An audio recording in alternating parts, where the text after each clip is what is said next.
Good morning मेरे प्यारे student. आज मैं आप लोगों की क्लास में फिर से स्वागत करते हुए मैं स्वयं विकास सर। मैं आप लोगों को क्लास बारी बारी करके देता जा रहा हूं और हर एक क्लास के जरिए जो है आप लोगों को सारी क्लासेस आप लोगों को प्रोवाइड कराता रहूंगा। ये क्लासेस तभी प्रोवाइड हो सकती हैं जब आप लोग एक एक स्टेप करके पढ़ने का प्रयास करोगे। अब सोचिएगा, आप ऐसे प्लेटफॉर्म को चूज करो जो आपके एक रास्ता चूज करने के बाद एक ऊंचाई तक पहुंचा सके। मैं ऐसे प्लेटफॉर्म पर आना आया इसलिए ताकि आप लोगों को पता चले कि इस तरह से भी क्लास चलती है। ये क्लास आप लोगों के लिए बहुत उपयोगी होती जा रही है और ये आप लोग इस प्रकार से क्लास को वाचिंग करते जाओ बाबू, ताकि आप लोगों को हर एक ऐसे इफेक्ट सवाल जितनी भी आपको प्रभाव करते होंगे उसको आप लोग प्रयोग करो और सीखो और सीखने का प्रयास करो। इस प्लेटफॉर्म पे मैं इसलिए आया ताकि आप लोग मेरी क्लास को वाचिंग करो और आप लोग इस तरह से पढ़ाई करने का प्रयास करो। आइए, हमारी केमिस्ट्री की फर्स्ट क्लास जा रही है, वो भी क्लास 10th के लिए। क्लास 10th के लिए जो क्लास जा रही है वो आपका चौथा लेसन है रसायन विज्ञान का। रसायन विज्ञान का जो लेसन जा रहा है वो है क्या? कार्बन तथा उसके यौगिक। देखिएगा किस तरह से पढ़ा जाता है, आप लोगों के सामने छोटे छोटे मोमेंट में सेटिस्फाइड करता जाऊंगा। आइए देखते हैं आपकी क्लास किस प्रकार से। तो मैं बात करूंगा क्लास 10th की है हमारे पास जो क्लास जा रही है। क्लास 10 ये जो है क्लास 10th हमारे पास रसायन विज्ञान है। क्या है बाबू? रसायन विज्ञान यानी केमिस्ट्री है। तो कार्बन तथा उसके यौगिक, कार्बन तथा उसके यौगिक। अगर यौगिक है तो किस प्रकार से मोमेंट आप लोगों के सामने आने वाला है। छोटे छोटे मोमेंट को हम लोग पूरा करते जाएंगे, ठीक है। और ज़्यादा आप लोगों को घबराने की जरूरत नहीं है और एक एक पॉइंट करके मैं आप लोग को सारा सोल्यूशन देने वाला हूँ। अगर कार्बन तथा उसकी यौगिक की बात किया जाए और कुछ ऐसे हमारे कैमरा में थोड़ा सा एरर आ जाता है तो कभी कभी देखना पड़ता है, तो बट आप लोग एरर उसके से ध्यान नहीं दीजिएगा, आप अपनी पढ़ाई पे फोकस करो एक एक करके। कार्बन तथा उसकी यौगिक अगर मैं बात करूं, ठीक है, carbon and it's compounds, compound की बात किया जाएगा। कार्बन तथा उसके यौगिक, इसमें जो हमारे पास मोमेंट आता है वो होता क्या है? अगर मेरे पास जो पहली डेफिनेशन जाती है बाबू, मैं आपको पहले प्रोवाइड कराता हूँ, पढ़ाऊंगा कैसे कैसे आप लोग पढ़ोगे। मैंने कहा कि आप इस प्रकार का प्लेटफॉर्म चूज करो जिससे आपको लगे कि हाँ ये स्टेप बाय स्टेप क्वेश्चन चल रहा है हमारा और इस प्रकार का डेफिनेशन बनता है और जो डेफिनेशन मैं दूंगा वो आपके बोर्ड पेपर को टच करेगा। तो आइए देखिएगा, आता है सबसे पहले आपके पास डेफिनेशन हाइड्रो कार्बनिक, हाइड्रोकार्बनिक हाइड्रोकार्बनिक यौगिक आपसे पूछा जाएगा। घबराने की 1% जरूरत नहीं। अगर मैं थोड़ी सी इंग्लिश में मोमेंट दूं तो hydro hydro hydro carbon compound. मैं आपको इंट्रोडक्शन दे रहा हूं, एक प्रकार से देखा जाए इंट्रोडक्शन, पूरी अच्छे से परिचय ले लीजिएगा और एक भी मोमेंट आपका छूटेगा नहीं।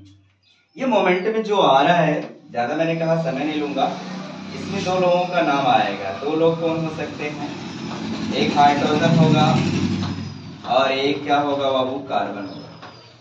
हाइड्रोजन तथा कार्बन से मिलकर जो बना होता है वो हाइड्रोकार्बनिक यौगिक कहलाता है। अब इसके अंदर आने वाले का नाम क्या होगा? इसके अंदर दो लोग आते हैं। दो लोग कौन कौन आते हैं? अगर मैं बात करूं, संतृप्त हाइड्रोकार्बनिक यौगिक, पूरे एक एक मोमेंट को ये हो जाएगा और असंतृप्त हाइड्रोकार्बनिक यौगिक। अब सोचिएगा, जो संतृप्त हाइड्रोकार्बनिक यौगिक आता है इसके अंदर जो डेफिनेशन आप देंगे तो इसके अंदर भी एक चीज आती है, उसका नाम है एल्केन। एल्केन हाइड्रोकार्बनिक यौगिक। अभी कैसे होता है, इसके अंदर दो लोग आएंगे। कौन आएंगे? दो लोगों का अगर मैं नाम बताऊं, एल्कीन आ जाएगा, एल्कीन हाइड्रोकार्बनिक यौगिक। और एक का नाम है एल्केन, सॉरी एल्काइन, एल्काइन हाइड्रोकार्बनिक यौगिक, कार्बनिक यौगिक। इतनी बातें आपको पढ़ना है।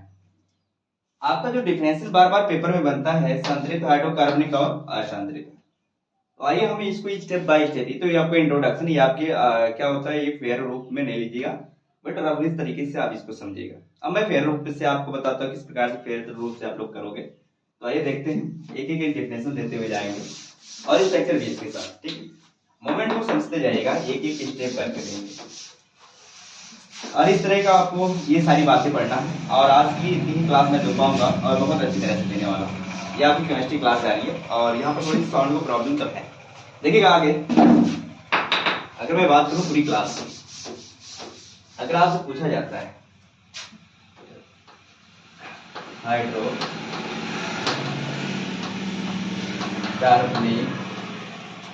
हाइड्रोकार्बनिक यौगिक, अगर मैं डेफिनेशन दूं पूरा अच्छी तरह से, तो आप ये कहेंगे वे यौगिक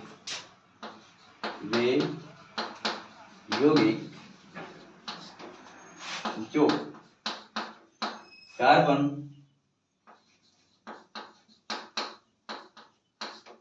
या हाइड्रोजन लिख लीजिए, अगर हाइड्रोकार्बनिक पहले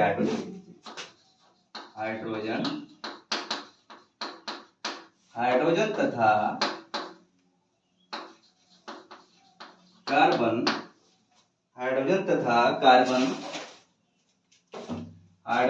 कार्बन से मिलकर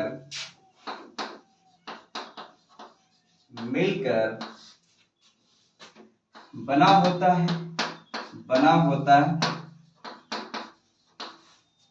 है उसे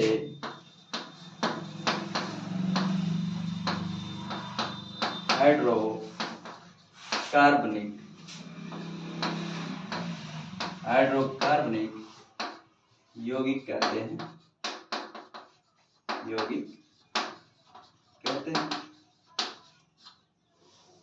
अगर मैं इसका जैसे आपको ऐसे कुछ एग्जांपल देने की बात करेंगे, कोई भी आप ले लीजिएगा, CH4, C2H6,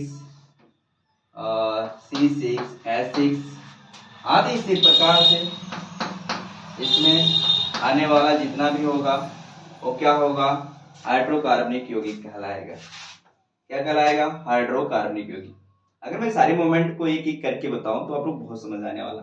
अब हाइड्रोकार्बनिक यौगिक दो प्रकार के होते हैं, एलिफैटिक और एरोमेटिक। सॉरी मैं उसमें नहीं बता पाया, बट इसमें आप लोग को बहुत अच्छे से बताने वाला हूं। आपके पास दो प्रकार होते हैं, तो आप यहाँ पर लिख सकते हैं हाइड्रोकार्बनिक यौगिक निम्न दो प्रकार के होते हैं। कौन कौन होते हैं? नंबर एक क्या हो जाएगा, एलिफैटिक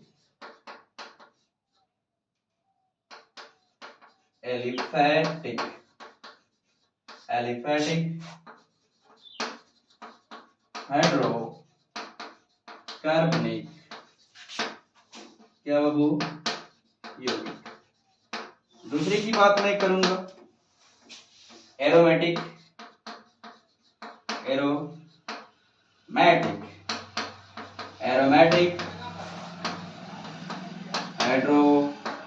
हाइड्रोकार्बनिक यौगिक। एक एक मोमेंट सॉल्व करने वाला। अब आपके पास जो डिफिनेशन जाएगी वो एलिफैटिक हाइड्रोकार्बनिक यौगिक। अब ये एलिफैटिक हाइड्रोकार्बनिक यौगिक क्या होती है, तुरंत डेफिनेशन के रूप में देखो। एलिफैटिक के नाम से पता चलता है कि ये हाइड्रोकार्बनिक जितना भी आपको पास स्ट्रक्चर बनेगा, जितनी भी आपके सामने स्ट्रक्चर में बनाऊंगा, वो एक खुली हुई श्रृंखला का निर्माण करेगा। और जो है खुली हुई श्रृंखला होती क्या है, खुली श्रृंखला का मतलब ही होता है, एक एक अगर पॉइंट समझा जाए तो मैं अगर आपसे बताऊं, श्रृंखला का मतलब होता है एक चैन के रूप में, और चैन आप उसका ही चेक करेंगे जो कार्बन कार्बन से क्या हो, अपना बॉन्ड को टच करता हो। अब ये बॉन्ड किस प्रकार से टच करेगा, आइए देखते हैं। बात आपके सामने आती है, बात है एलिफैटिक। क्या जाएगा बाबू, एलिफैटिक हाइड्रोकार्बनिक क्या बाबू, यौगिक। 1% आप लोग मिस्टेक मत करिएगा। आइए, मैंने कहा एक एक स्टेप उठाऊंगा, मैंने इसमें से पहला वाला उठाया ताकि आप लोग समझ सको। इसमें क्या है, आप लिख देंगे वे हाइड्रोकार्बनिक यौगिक, वे हाइड्रोकार्बनिक। अब इसका डिफिनेशन जो होगा हाइड्रोकार्बनिक से यूज करोगे, हाइड्रोकार्बनिक यौगिक, यौगिक जो कार्बन कार्बन कार्बन से मिलकर खुली हुई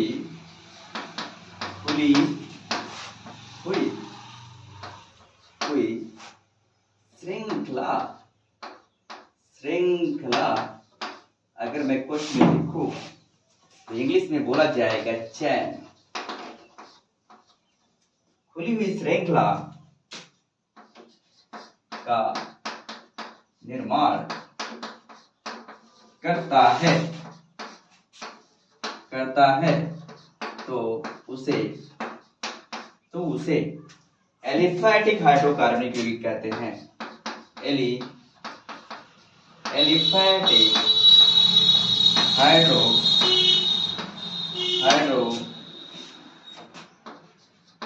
हाइड्रोकार्बनिक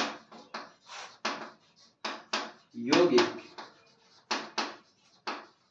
कहते हैं। ये तो आपकी डेफिनेशन रही है, डेफिनेशन आप इस तरह से आपको क्लोज कर लेना है। अब देखिएगा एग्जाम्पल के रूप में तुरंत उदाहरण दीजिए। उदाहरण क्या है, डेफिनेशन के रूप में मैंने दिया, मैंने कहा एलिफैटिक हाइड्रोकार्बनिक यौगिक जो होगी। आप सोचिएगा ये छोटे छोटे मोमेंट जो डेफिनेशन जा रही है, बहुत अति सुंदर रूप से आप लोगों को स्टेप बाय स्टेप करके पढ़ाता जा रहा हूँ। और इसको अगर स्टेप बाय स्टेप आप पढ़ेंगे तो इस तरह से मैं आपको सिखा दूंगा कि आप जिंदगी भर नहीं भूल पाओगे। आइए देखते हैं एक एक मोमेंट पे एलिफैटिक का। तो अगर मैं यहां से मोमेंट करूं एलिफैटिक, इसमें फॉ की अगर कंडीशन आवाज आ रही है तो फॉ मतलब फैलाव। अगर मैं एरोमेटिक की बात करूं तो एक प्रकार से राउंड के फॉर्म दे रहा है, तो राउंड में मतलब होता है वो बेंजीन का फॉर्म है। और बेंजीन का जो स्ट्रक्चर होता है उसके प्रत्येक कोने पर आप एक कार्बन मानेंगे और प्रत्येक कोने से जो टच होगा उसको आप हाइड्रोजन देंगे। और हाइड्रोजन सारे ऐसे एलिमेंट से टच होने का प्रयास करता है क्योंकि एक आवारा तत्व के नाम से जाना जाता है, यह सारे एलिमेंट से टच होता है। तो आइए देखते हैं जो डिफिनेशन के रूप में जा रहा है ये आपकी क्लास 10 के लिए पावरफुल आप डिफिनेशन जा रही है। और दिमाग में रखिएगा कि संतृप्त असंतृप्त ऐसा ही कुछ जो है हमेशा ये अंतर पूछा जाता है, मैंने अक्सर देखा है और ये बोर्ड पेपर के लिए बहुत उपयोगी है। तो आइए देखते हैं ये एग्जाम्पल के रूप में मैंने यहाँ पर ले लिया CH3 CH2 और CH2 और यहाँ हो जाएगा CH कितना थे। अब सोचेंगे आप लोग कि ये स्ट्रक्चर क्यों इस प्रकार से दिए। अरे भैया मैं जानता हूं कि कार्बन, अब आपके पास आ गया कार्बन, ठीक है, क्या आ गया कार्बन, यानी आप समझ पा रहे हैं कार्बन की बाहरी कक्षा यानी इसका जो एलिमेंट का परमाणु क्रमांक होता है वो 6 होता है। कितना होता है, तो इलेक्ट्रॉनिक विन्यास हम लोग इस तरह से करते हैं 1s2 2s2 2p। अगर आपका ये वाली कक्षा पहली कक्षा 2 से भरती है दूसरी 8 से, अगर जब तक नहीं भर पाएगी तब तक उसकी वो क्या कहलाएगी, बाहरी कक्षा कहलाएगी। बाहरी कक्षा ये है, इसकी बाहरी कक्षा में ये अपना इलेक्ट्रॉन फिलअप नहीं कर पाया, 4 इलेक्ट्रॉन की आवश्यकता और है। जब 4 इलेक्ट्रॉन की और आवश्यकता है तो तो इसका मतलब 4 इलेक्ट्रॉन इसको चाहिए, तो किसी से लेने का प्रयास करेगा। तो जब इसको लेने का प्रयास जब करता है 4 इलेक्ट्रॉन और, तो क्या करता है, हाइड्रोजन को अपने साथ क्या करता है, जोड़ लेता है। ये हमेशा स्ट्रक्चर को ध्यान दीजिएगा। जोड़ा किस प्रकार से, इसकी बाहरी कक्षा में अगर इलेक्ट्रॉनों की संख्या देखा जाए तो कुल कितना है, 4। आवश्यकता कितनी है, आवश्यकता अगर इसको 4 इलेक्ट्रॉन और मिल जाता तो कितना हो जाता, 8। अब 8 होने का प्रयास क्यों करेगा ये, 8 होने का प्रयास इसलिए करते हैं सारे एलिमेंट क्योंकि वो अक्रिय गैस बनने का प्रयास करते हैं। क्या नाम है, अक्रिय गैस, ध्यान दीजिएगा, अक्रिय गैस बनने का प्रयास करते हैं। ये होगा क्या, जब उसकी सारे एलिमेंट आके उससे जो है क्या होता है, जुड़ने का प्रयास करते हैं। ये जुड़ने का प्रयास कब करेगा, अब सारे एलिमेंट चाहते हैं कि हम आखिरी गैस बन के अपने आप को फ्रीडम रख ले और फिर दोबारा किसी से रिएक्शन करने का प्रयास नहीं करेंगे। इसलिए इसी व्यवहार के साथ वो आखिरी गैस बनने का प्रयास करते हैं। इसी व्यवहार के साथ वो रिएक्शन किसी ऐसे एलिमेंट से रिएक्शन करने का प्रयास करने लगते हैं। अब रिएक्शन करने का प्रयास इसलिए करते हैं कि वो चाहते हैं कि हम किसी से एलिमेंट लेके अपना जो है कक्षा पूरा कर लें, और कक्षा पूरा करने के बाद किसी के साथ रिएक्शन नहीं करना चाहते। अब ये इसी के माध्यम से वो क्या करते हैं, उनके बीच में रिएक्शन होने लगता है। होने का रीजन क्या हुआ, आइए देखते हैं। ये स्ट्रक्चर के माध्यम से लेंगे। अब तो इसमें 4 इलेक्ट्रॉन की आवश्यकता पड़ी, कितने इलेक्ट्रॉन की, 4 इलेक्ट्रॉन की आवश्यकता पड़ी, और ये इलेक्ट्रॉन किस प्रकार से दिया जाएगा देखते हैं। अब मैं इसको स्ट्रक्चर के माध्यम से, क्योंकि ये बांड का माध्यम था, स्ट्रक्चर संरचना सूत्र के माध्यम से, संरचना सूत्र के माध्यम से समझना चाहेंगे। ये मेरे पूरी स्टेप को फॉलो करिएगा और आप लोग को बहुत बेहतर समझ आने वाला है। ये सारी बातें आप लोग स्क्रीनशॉट कर लीजिएगा या साइड में लिख लीजिएगा। हमारा जो स्ट्रक्चर जा रहा है ये वाला, तो आप लोग जो चाहोगे जो आपको बांड के रूप में मैंने दिखाया था, इसको आप फैला सकते हो। तो आइए देखते हैं किस प्रकार से फैलाते हैं। मैंने कहा अच्छे प्लेटफॉर्म की आवश्यकता है आप लोगों को, और अच्छे प्लेटफॉर्म चूज करो। मैंने कहता कि मेरे को ही जो आप लोग, अगर आप जबरदस्ती में कह रहा हूँ कि आप लोग मेरे को फॉलो करो, बट मैं ऐसा कर रहा हूँ कि आप लोग ऐसे प्लेटफॉर्म को चूज करो जिससे आप लोग को ज्ञान मिले और ज्ञान मिलकर ताकि उस पर जो कॉम्पिटिशन लेवल में आप लोग बैठ सको। ठीक है, आइए देखते हैं। आपके पास ये है, इस देखिएगा एक कार्बन है। अब दिमाग में रखिएगा, जिसको ज्यादा इलेक्ट्रॉन की आवश्यकता पड़ती है उसको बीच में रखा जाता है, जिसको कम इलेक्ट्रॉन की आवश्यकता पड़ती है उसको बाहर रखा जाता है। तो हाइड्रोजन की बाहरी कक्षा में 1 इलेक्ट्रॉन होता है, आवश्यकता कितने की होती है, 1। तो 1 कितना हो जाएगा, 2। अगर आपको विश्वास नहीं है, यहाँ पर देखिए प्रमाण तो 1s कितना हो जाएगा, 1s 1 हो जाता है।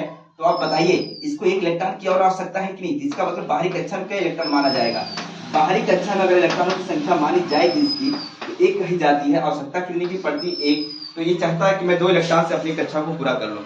सारे ऐसे एलिमेंट अपना अपना कार्य पूरा करने के लिए ऐसे निकलते आगे निकलते अपने कदम को बढ़ाते ताकि वो अपना इलेक्ट्रॉन को पूरा करके अपनी गैस बना ले, और ताकि वो फ्रीडम हो जाए। और फ्रीडम होने के बाद वो सोचते हैं किसी भी ऐसे इलेक्ट्रॉन से क्रिया न करने का प्रयास करते हैं। लेकिन क्या करते हैं, वो इलेक्ट्रॉन लेने और देने के चक्कर में अपने बीच में रिएक्शन करने लगते हैं। रिएक्शन का मतलब भी होता है अभिक्रिया। ठीक है, अब बात करेंगे इनकी। अब देखिएगा, एक कार्बन मैंने उठाया, देखिए चारों तरफ क्या है, हाइड्रोजन लिखेंगे। और मैंने इसकी अब अब देखिए ये सटा हुआ है, तो यहाँ पर भी इनके साथ 2 लोग हाइड्रोजन टच हैं, तो इनको यहाँ से साइड में लगाइएगा। इनके साथ भी 2 लोग टच हैं, ये ध्यान दीजिएगा। और इस वाले कार्बन के साथ 3 लोग टच हैं, कितने लोग, तो बताइएगा इनका जो बॉन्ड होगा कुछ इस प्रकार से थे, 1 2 3 4 4। इसके अंदर 4 लोग हैं, पहले से उपस्थित रखता है अपने अंदर। बाइंड के रूप में अगर दिखाया जाए तो छुप जाता है, लेकिन अगर लुईस प्रतीक के अनुसार अगर दिखाया जाए तो दिख जाता है। देखिएगा एक ही स्ट्रक्चर को फॉलो करते हुए जा रहे हैं। यह इस तरह से अपना बांड बोला, देखो 4 4 8 4 4 8 और 1। ये जानते कौन सा बांड है, आपका सहसंयोजक आबंध है। सहसंयोजक आबंध क्या बोलता है कि जितना इलेक्ट्रॉन मैं दूंगा उतना इलेक्ट्रॉन लूंगा, तो इसको बोलते हैं बराबर की साझेदारी।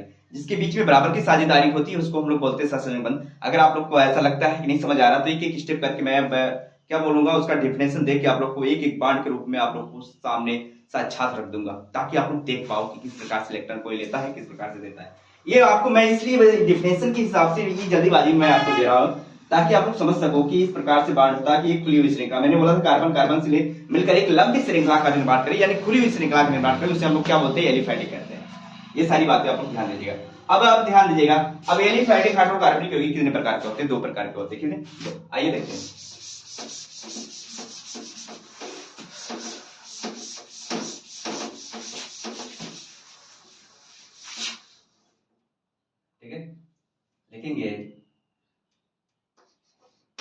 एलिफैटिक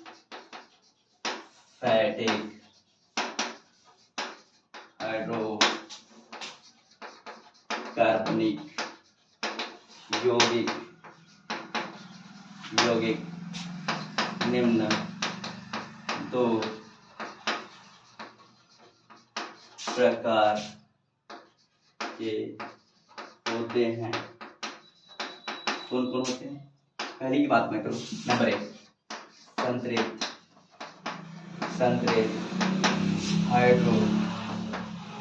हाइड्रोकार्बनिक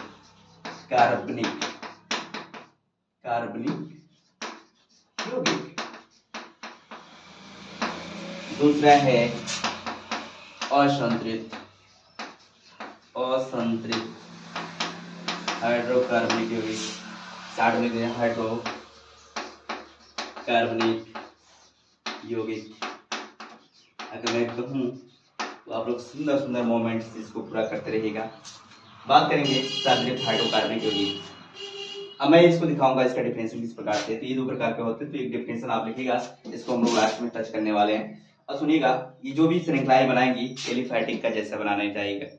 एलिफैटिक जैसा क्यों बनाना चाहेगा, मैंने क्या जो डिफिनेशन इसके अंदर आ रही है, जब इसके अंदर डिफिनेशन आ रही है तो इसका जो भी डिफिनेशन आएगा आपके सामने, जितने भी आप पार्ट बनाएंगे वो खुली हुई श्रृंखला का निर्माण करेगा। और खुली हुई श्रृंखला तभी निर्माण कर सकता है जब एक दूसरे से पार्ट क्या होंगे, एक दूसरे से जुड़ते हुए जाएंगे। और कार्बन और हाइड्रोजन का ही संयोग होना चाहिए और किसी का भी नहीं, क्योंकि जो टॉपिक पढ़ रहे हैं हम लोग कार्बन तथा उसके यौगिक, कार्बन से जो बनेगा हाइड्रोजन से मिलकर बनेगा यौगिक, उसको हम लोग बोलेंगे हाइड्रोकार्बनिक यौगिक। आइए चेक करते हुए जाएंगे एक एक स्टेप करके। तो बात करेंगे संतृप्त हाइड्रोकार्बनिक यौगिक की बात कर रहा हूं मैं। तो आइए देखते हैं डेफिनेशन। संतृप्त हाइड्रोकार्बनिक यौगिक डेफिनेशन के रूप में मैं देता हूं, लिखेगा वे हाइड्रोकार्बनिक यौगिक, वे हाइड्रोकार्बनिक यौगिक जो कार्बन से मिलकर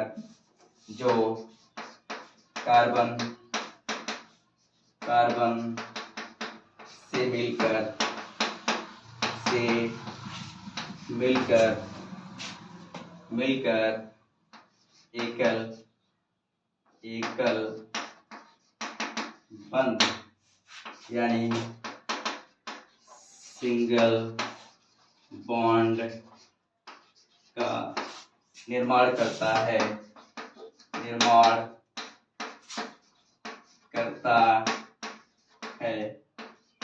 उसे क्या बोलते हैं? संतृप्त हाइड्रोकार्बनिक यौगिक। संतृप्त हाइड्रोकार्बनिक यौगिक कहते हैं। और इसको या एक चीज और बोल सकते हैं, या एल्केन हाइड्रोकार्बनिक यौगिक कहते हैं। इसका सामान्य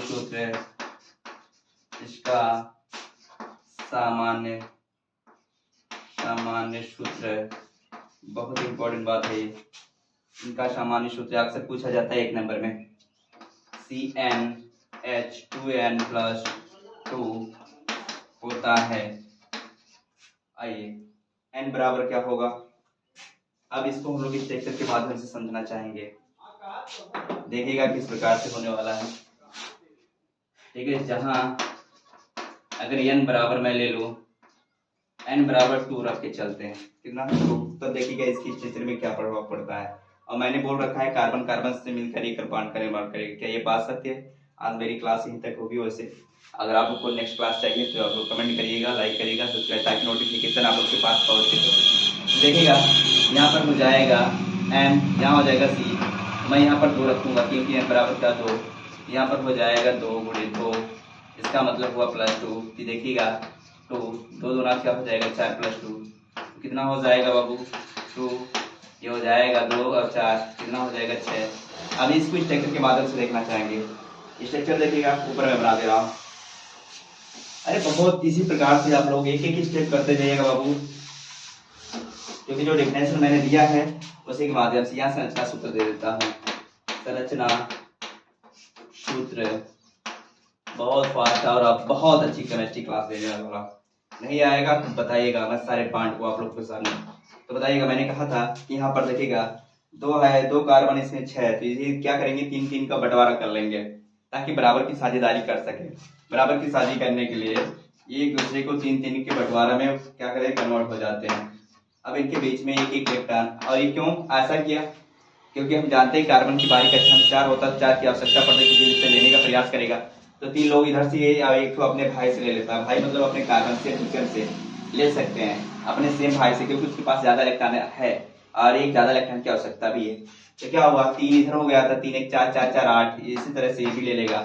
इस प्रकार से अपने बांड को फॉलो किया। तो बताइए इनके बीच में कौन सा बांड हुआ, एकल कार्बन कार्बन से मिलकर एकल बंध लिखा है और डेफिनेशन उसको ध्यान दीजिएगा। कार्बन कार्बन से मिलकर एकल बंध का निर्माण करता है, उसे हम लोग क्या कहते हैं संतृप्त या एल्केन हाइड्रोकार्बनिक यौगिक कहते हैं। एल्केन तब बनेगा जब उनके बीच में एकल बॉन्ड आएगा तब। तो ये मैं आईपीसी नेम भी बताने वाला हूँ, बाद में आप लोग चर्चा करिएगा। तो यहाँ हो जाएगा एकल बंध। जब एकल बंध का निर्माण करेगा, इनका अगर नाम बताऊं मेथेन, तो इनका नाम हो जाएगा मेथेन। मेथेन कब हुआ, ये कैसे निकाला जाता है मेथेन, आप लोगों को मैं ये आईपीसी नेम द्वारा बताऊंगा। IUPAC नेम एक होता है international union pure of applied chemistry. ये आप लोग को एक एक स्टेप करके मैं बाद में बताता जाऊंगा। पहले मेरी इस वाली क्लास को आप लोग लाइक करो, सब्सक्राइब करो, ताकि आपके पास नोटिफिकेशन जा सके। मैं नहीं कहता हूँ कि आप मेरी क्लास को ही देखो, बट मैं देखने का ये आपको निर्णय दे रहा हूँ कि आप अच्छे प्लेटफॉर्म चूज करो ताकि आप लोगों को अच्छी जानकारी मिल सके। आज के लिए हमारी क्लास यहीं तक, धन्यवाद।